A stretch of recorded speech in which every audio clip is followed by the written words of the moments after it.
नमस्कार दोस्तों, मैं आपका मित्र साथी BL प्रजापति मोटिवेशनल स्पीकर।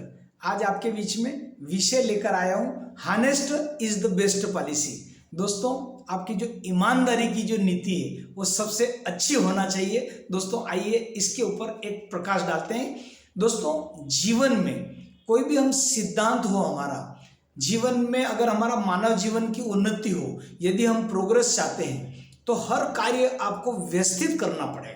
आपको जीवन में आपकी बोलचाल, आपके शब्दों की कमान, आपके बॉडी लैंग्वेज और हर मतलब जो है नाप तोल के यदि अगर आप बोलोगे, या आपका एक पॉलिसी जीवन की एक सिद्धांत है, यदि उस पर चलोगे तो आपकी प्रोग्रेस को कोई माइकेलाल आपसे छीन नहीं सकता। दोस्तों तो आइए दोस्तों वीडियो को आगे बढ़ाते हैं।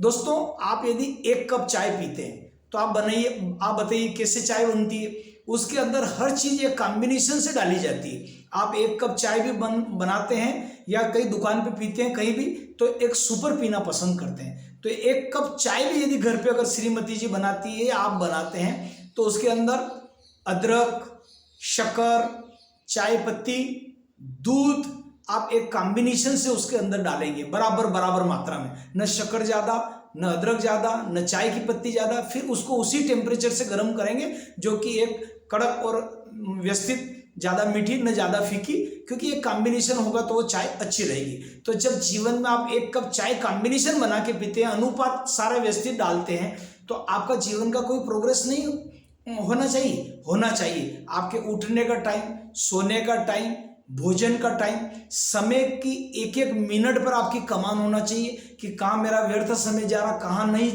मतलब जो है गलत जा रहा है। तो उस डायरेक्शन को आप देखो थोड़ा सा अपने, और अपना गोल लक्ष्य बनाओ, तब जीवन में प्रोग्रेस होती है दोस्तों।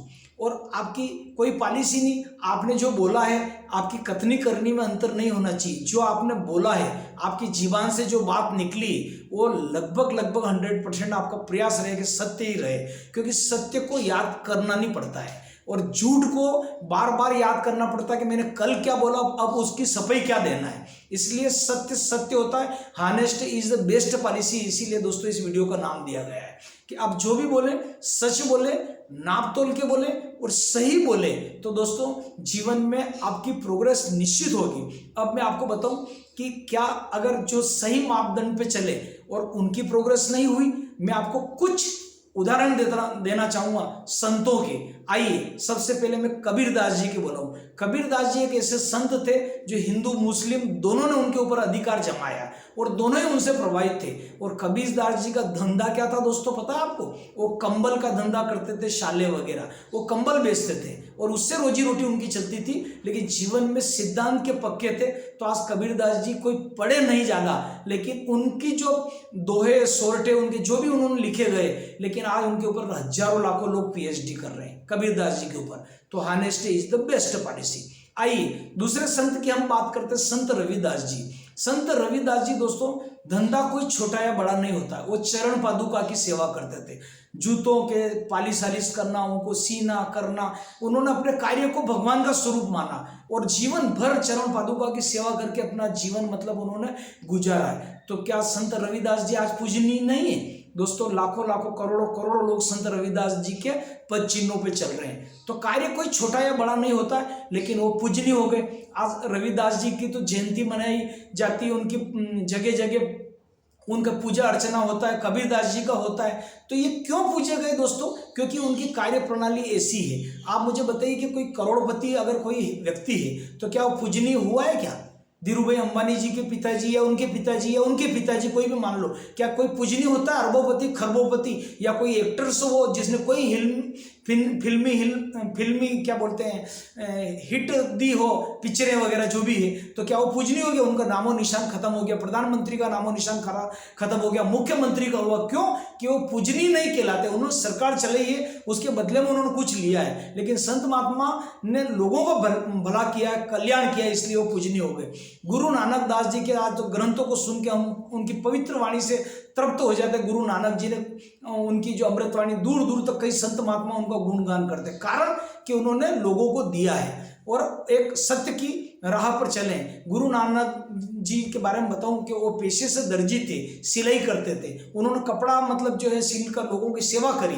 तो कार्य कोई संत महात्मा देखिए कार्य तो अपनाया, लेकिन ये सही पद चिन्हों पे चले तो उनका मतलब जो है आज लाखों लोग उनके पद चिन्हों पे चल रहे हैं। तो आपके भी जीवन में आपकी कोई ऐसा पॉलिसी होना चाहिए कि लोग आपके ऊपर भरोसा करें। और एक बात ध्यान रखना जीवन में कि आपका भरोसा टूट नहीं पाए, क्योंकि भरोसा ऐसा होता है कांच जैसा नाजुक होता है, एक बार टूट गया तो कांच नहीं जुड़ेगा, एक बार दूध दही फट गया तो नहीं होगा। इसलिए दोस्तों भरोसा कभी किसी का तोड़ना मत जीवन में। जहां भरोसा टूटा वहां खत्म खेल, चाहे पति पत्नी हो, लाइफ पार्टनर हो, एनीवे जो भी हो। अपन बात को आगे बढ़ाते हैं, यानी कि आप भरोसा कायम रखें, विश्वास कायम रखें। विश्वास पर दुनिया चलती है दोस्तों। तो आपकी कथनी और करनी में नहीं अंतर होना चाहिए। देखो भले राजनेता दल हो या कोई भी हो, आज ऐसे ऐसे सांसद सदस्य ऐसे ऐसे मतलब जो हैं जो लगातार 9-9, 10-10 बार विजय हुए, करीब करीब 40-40, 50-50 साल चुनाव जीते, वो 10-10, 12-12 लोकसभा में पहुंच गए, विधानसभा में पहुंच गए। क्यों? कि उनके कहीं ना कहीं हानेस्ट और ईमानदारी के पद चिन्हों पर चले, ऐसे कई लोग आपको मिल जाएंगे। तो दोस्तों जीवन में आप ईमानदार रहिए, आपका व्यवसाय बहुत तेज गति से चलेगा, इसकी मैं आपको गारंटी दे रहा हूं। तो दोस्तों मेरे साथ आप बोलिए, हानेस्ट इज द बेस्ट पॉलिसी।